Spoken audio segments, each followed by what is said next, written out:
पिछले एपिसोड में हमने देखा एरिस के डांस लेसन के दौरान रोडियस दूसरे लैंग्वेज सीखने की कोशिश करता है, जिसमें रॉक्सी एक बुक के सहारे उसकी मदद करती है।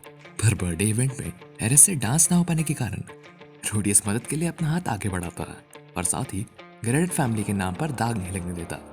अगले दिन साउरस रोडियस को आसमान में एक अनोखी चीज दिखाता है। अब आगे। This video is sponsored by Bilibili comics. Bilibili comics एक फ्री ऑफिशियल ऐप और वेबसाइट है कॉमिक्स रीड करने के लिए। यहाँ पर हजारों कॉमिक्स अवेलेबल है जिन्हें आप पढ़ सकते हैं, वो भी एकदम फ्री में। यहाँ आपको बहुत सारे डिफरेंट जॉनरा की कॉमिक्स मिलेंगी, रोम कॉम, एक्शन, थ्रिलर और हॉरर से लेकर थोड़ी वैसी वाली भी। डिस्क्रिप्शन और पिन कमेंट में इसकी वेबसाइट का लिंक मिल जाएगा। वीडियो को पूरी देखने के बाद चेकआउट करना मत भूलिएगा। तो एपिसोड की शुरुआत में हम देखते हैं रोडियस को, जो कि अपनी लैंग्वेज की स्टडीज काफी अच्छे तरीके से कर रहा होता है। जिसके बाद सीन चेंज होता है और हम देखते हैं कि रोडियस गिलेन और एरिस को प्रैक्टिस करते देख काफी इंप्रेस हो रहा होता है। एरिस की बर्थडे को पूरे 2 साल हो चुके होते हैं और रोडियस उन्हें देखकर कहता है एरिस जल्द ही स्वॉर्ड गॉड के एक न्यू स्टेज पर पहुंच जाएगी। जिसके बाद वो आसमान में उस ब्लैक ऑर्ब को देखता है और कहता है इसका साइज पहले से बड़ा नहीं हो गया। इस सीन के बाद ओपनिंग शुरू हो जाती है, जिसके बाद हमें दिखाया जाता है कि रोडियस इधर उधर घूम रहा होता है। तभी वो देखता है कि एरिस मेट्स के साथ काफी बिजी थी और काफी सामान ले जा रही थी। साथ ही वो बार बार ये भी कह रही थी कि रोडियस से ये सब छुपा के रखना। रोडियस ये सब सुन लेता है और सब कुछ जानने के लिए उनका पीछा करता है। वो देखता है कि एरिस मेट्स के साथ मिलकर रोडियस के बर्थडे की प्लानिंग कर रही थी और ये चीज वो रोडियस से छुपाना चाहती थी ताकि उसे एक सरप्राइज बर्थडे पार्टी मिल सके। जिसके बाद वो मेट्स और एरिस थोड़ी बहुत रोडियस की फैमिली की बात करते हैं। ये सब सुनने के बाद रोडियस वहां से चला जाता है और वो सोचता है कि मैं भी ग्रेडेड फैमिली का हूँ और शायद इसलिए मेरी आइडेंटिटी छुपाई जा रही है। और ऐसे ही सोचते सोचते रोडियस कहता है कि थोड़े वक्त पहले उसे पॉल का पूरा नाम पता चला। पॉल भी ग्रेडेड फैमिली की 4 बड़ी फैमिली में से एक नोटस फैमिली में आता है और उसका पूरा नाम पॉल नोटस ग्रेरेट है। नोटस फैमिली का करंट लीडर अभी पॉल का छोटा भाई है, जो कि पॉल से भी ज्यादा अश्लील है। लेकिन कुछ लोग हैं जो उसको उसके पद से हटाना चाहते हैं। मैं भी एक नोटस फैमिली का वंशज हूँ और मुझे बोरियस फैमिली की प्रोटेक्शन में रखा जा रहा है, तो इससे एक मिसअंडरस्टैंडिंग क्रिएट हो सकती है और शायद इसलिए मेरा 10th ईयर बर्थडे उतने अच्छे से सेलिब्रेट ना किया जाए। खैर, मुझे थोड़ा अटेंशन के लिए रोने की प्रैक्टिस तो करनी पड़ेगी। इसके बाद हम देखते हैं कि गिलेन और रोडियस बैठकर बात कर रहे होते हैं। गिलेन रोडियस से कहती है तुमने 2 सालों के अंदर 2 भाषाएं अच्छी तरह सीख ली, काफी इंप्रेसिव है। रोडियस गिलेन को थैंक्स कहते हुए कहता है कि मुझे पढ़ने के बाद बहुत भूख लगती है, तो फिर क्यों ना कुछ खाया जाए। वैसे भी बाहर से बहुत सारी आवाजें आ रही है, चलो देखते हैं। लेकिन एक मेट गिलेन को इशारा करके रोडियस को रोकने को कहती है। गिलेन वो इशारा देखकर काफी हड़बड़ी में कहती है क्यों ना हम थोड़ी देर और बात करें। ये सुनकर रोडियस समझ जाता है कि उसका बर्थडे आज ही सेलिब्रेट होगा। एंड इन सब के बाद रोडियस गिलेन को उसका एक छोटा सा स्टैचू दिखाता है, जो कि उसने मैजिक से बनाया था। उसे देखकर गिलेन कहती है कि ये काफी अच्छी है, पर इसमें मेरी पूंछ नहीं है। ये सुनने के बाद रोडियस के मन में एक खुराफाती आइडिया आता है। रोडियस गिलेन से कहता है उसके लिए क्यों ना तुम मुझे अपनी पूंछ दिखाओ। ये सुनकर गिलेन अपने पैंट्स नीचे करती है, लेकिन तभी वहां पर एक मेड उनको बुलाने आ जाती है और उनकी पोजीशन और व्यू के कारण एक गलत फैमिली क्रिएट हो जाती है। इन सब के बाद हम देखते हैं कि फाइनली रोडियस का 10th ईयर बर्थडे सेलिब्रेट किया जाता है। सभी लोग वहाँ पर रोडियस को हैप्पी बर्थडे विश कर रहे होते हैं।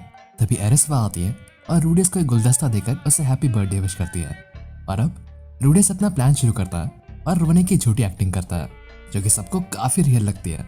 रोडियस कहता है कि मैंने कभी सोचा नहीं था कि आप लोग मेरा बर्थडे इस तरह सेलिब्रेट करोगे। एंड बस इतना सुनते ही साउरस कहता है रोडोस के खिलाफ जंग की तैयारी शुरू करो, पिलामोन को हटाकर रोडियस को नया राजा बनाओ। साउरस के इतने इमोशनल बिहेवियर के कारण उसके गार्ड्स उसे बाहर ले जाते हैं। ये सब देखकर रोडियस कहता है कुछ ज्यादा ही अच्छी एक्टिंग करती क्या। इन सब के बाद एरिस रोडियस के पास आती है और उसे कहती है कि मेरे पास तुम्हारे लिए एक सरप्राइज है, गेस करो क्या। रोडियस थोड़ा सोचने के बाद कहता है क्या मेरे मॉम डैडी यहाँ आए हैं। ये सुनकर एरिस थोड़ा निराश नजर आती है और कहती है कि हमने उन्हें इनवाइट तो किया था, पर उनके वहाँ मॉन्स्टर्स कुछ ज़्यादा एक्टिव है, तो वो नहीं आ पाएंगे। ये सुनकर रोडियस अपना मुंह लटका लेता है और ये देखकर सभी लोग इमोशनल हो जाते हैं। एंड तभी वहाँ पर हिल्डा आती है और रोडियस को गले लगा लेती है। वो रोडियस से कहती है आज से तुम हमारे बच्चे हो, हम तुम्हें अडॉप्ट कर लेंगे। नहीं, क्यों ना तुम एरिस से शादी कर लो। ये सुनकर एरिस चिल्लाकर कहती है मॉम वो मुझसे भी छोटा है। हिल्डा रिप्लाई में कहती है तो क्या हुआ, एज मायने नहीं रखती। इसके बाद हिल्डा को पिसाउरस की तरह वहां से ले जाया जाता है। इन सब के बाद रोडियस एरिस से पूछता है कि वैसे वो सरप्राइज क्या था। एरिस के ऐसा पूछने पर वो सरप्राइज को मंगवाती है और उसे रोडियस के हाथ में दे देती है। हमें पता लगता है कि वो एक मैजिक वॉन्ड है इसके बाद एक आदमी उसके बारे में डिटेल्स देने लगता है। वो बताता है कि एरिस ने इसके लिए पूरी दुनिया की अलग अलग जगहों से बेस्ट सामान मंगवाया है और रुआ के बेस्ट वॉन्ड मेकर ने इसे बनाया है। इसका नाम है एक्वा हार्डिया। रूडियस उस वॉन्ड को देखकर कहता है कि ये वॉन्ड काफी महंगी होगी, इसका नाम छोड़कर सब कुछ अच्छा है। एरिस रूडियस से कहती है ये तुम्हारे जैसे ग्रेट मैजिशियन के लिए बनवाया है, तुम इसे डिजर्व करते हो। तो चलो अब पार्टी शुरू करें। उस पार्टी में सब बहुत मजे करते हैं, जिसके बाद सीन चेंज होता है और हमें पार्टी खत्म होने के बाद का सीन दिखाया जाता है, जिसमें फिलिप और रूडियस साथ में बैठकर बात कर रहे होते हैं। फिलिप रूडियस को बताता है कि एरिस के 2 भाई थे जिन्हें यहाँ से कैपिटल ले जाया गया। रूडियस इसका कारण पूछता है, जिसका फिलिप जवाब देता है कि मैं सक्सेसर वाली वॉर हार गया था और हमारे परिवार का नियम है कि वॉरिस परिवार के आदमी लीडर के घर पे बड़े होंगे, लेकिन ये रूल हिल्डा को बिल्कुल पसंद नहीं था। और आखिर क्यों ना होता, उसने इतना दर्द सहन कर उन्हें जन्म दिया था, उसके बावजूद उन्हें उससे दूर कर दिया गया और तुम यहाँ आकर इस जगह को अपना घर समझते थे, शायद इसलिए वो तुमसे नफरत करती थी। हाँ वैसे एरिस से शादी करके बोरिस फैमिली पर रूल करने के बारे में क्या ख्याल है? अगर तुम चाहो तो मैं एरिस के हाथ पैर बंधवा कर उसे तुम्हारे बेड पे रखवा दूंगा, इसके बारे में तुम्हारा क्या ख्याल है? रूडियस अपने मन में कहता है कि उसे ऐसे चक्करों में नहीं पड़ना, इसलिए वो फिलिप को मना कर देता है और वहां से चला जाता है। जब रूडियस अपने कमरे में जाता है तो वो देखता है कि एरिस उसके बेड पर बैठी होती है। रूडियस पहले तो सोचता है कि ये फिलिप की कोई चाल तो नहीं है। ये सोचकर वो एरिस के बगल में जाकर बैठ जाता है और इसके बाद वो एरिस का मुंह पकड़कर उसे किस करने लगता है। इसके बाद वो अपना हाथ एरिस के इसके बाद हमें पता लगता है कि ये सब सिर्फ रूडियस की सोच थी। वो एरिस से कहता है कि आज मुझे थोड़ा लोनली फील हो रहा है, तो हो सकता है कि मैं तुम्हारे साथ कुछ उल्टी सीधी हरकतें कर दूं।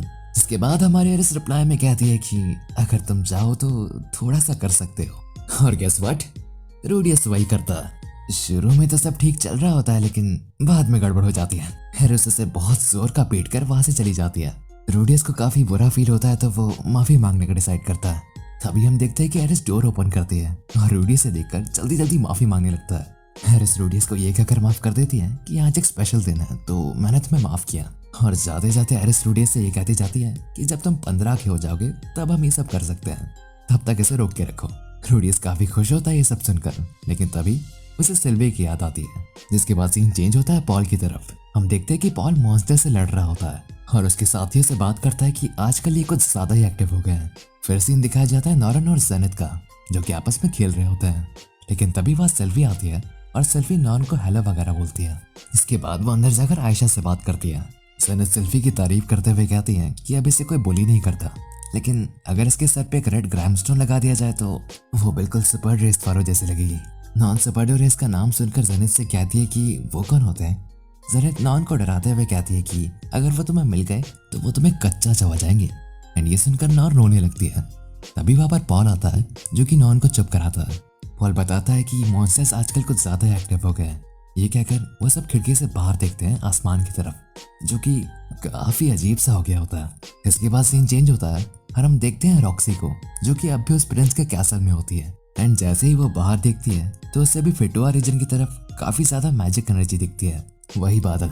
जिसके बाद वो रूडियस के लिए परेशान होने लगती है। इसके बाद वापस सीन चेंज होता है और हमें एक खतरनाक जगह दिखाई जाती है, जहाँ पर एक ड्रैगन एक बंदे पर अटैक कर रहा होता है। पर वो बंदा कुछ रिएक्ट नहीं करता, क्योंकि उससे कुछ होता ही नहीं है। वो भी काफी हाई मैजिक एनर्जी को सेंस करता है। एंड वो कहता है इसके पीछे आखिर कौन हो सकता है?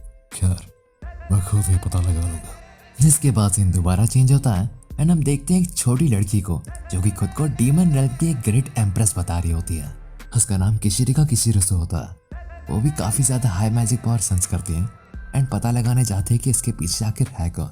सीन दोबारा चेंज होता है और हम देखते एक बंदे को, जो कहता है क्या कोई डीमन गॉड लैपिस को आजाद करना चाह रहा है। और ये कहकर वो उसके एक सोल्जर को बुलाता है, जिसका नाम वो आरोमानफी बताता है। आरोमानफी एक सेकंड से भी कम में आ जाता है। वो बंदा उससे कहता है इस एबनॉर्मलिटी का पता लगाओ, जो भी बंदा सस्पिशियस लगे उसे इस जान से मार दो। आरोमानफी ओके कहता है और फिर गायब हो जाता है। फिर सीन दिखाया जाता है रूडियस का, जो कि एरिस और गिलेन को वही बड़ा वाला मैजिक सिखाने के लिए कैसल से दूर एक खुली जगह पर लाया होता है। पहले तो रूडियस उस वॉन्ड से एक नॉर्मल मैजिक करता है एंड उस नॉर्मल मैजिक की पावर काफी बढ़ जाती है। इसके बाद वो वही बड़ा वाला मैजिक स्टार्ट करने ही वाला होता है, तभी आसमान का रंग पूरा बदल जाता है एरिस सोचती है कि ये रोडियस का मैजिक है, लेकिन गिलेन अपनी आंख का बैंड हटाकर एक काफी अलग आंख से कुछ देखकर कहती है यहाँ जरूर काफी ज्यादा मैजिक एनर्जी इकट्ठा गई है। एंड तभी वो अचानक से किसी से लड़ने लगती है।